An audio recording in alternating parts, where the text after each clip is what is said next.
My first Macintosh was a Macintosh SE, which I bought back in 1988. In fact, I had a whole Macintosh thing that I'll probably talk about later. But anyway, I've always had Macintoshes over the year, even the crummy Quadra, whatever it was called. So when the first iMac came out, I was really excited and I bought one and I set it on my desk. And eventually, I bought a bunch of them. And I had one for the kids' room, I had one for my wife, I had one for my son who used it to do his homework on. Here's a picture from a long time ago. The iMac was a great computer introduced by Steve Jobs in 1998. It revitalized the entire Apple computer. But one of the things that I've kept, I don't have any of those iMacs anymore, they're all gone.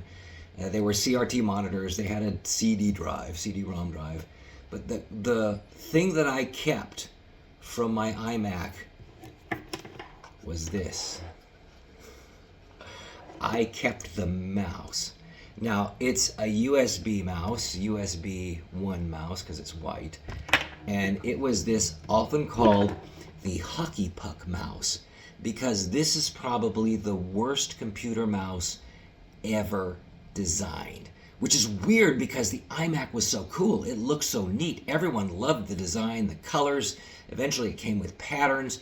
But this mouse just sucks. You know, first of all, it looks cool. I mean, Johnny Ive designs this, does a great job. But it just, you couldn't, because it was so small, you know, and here's the button.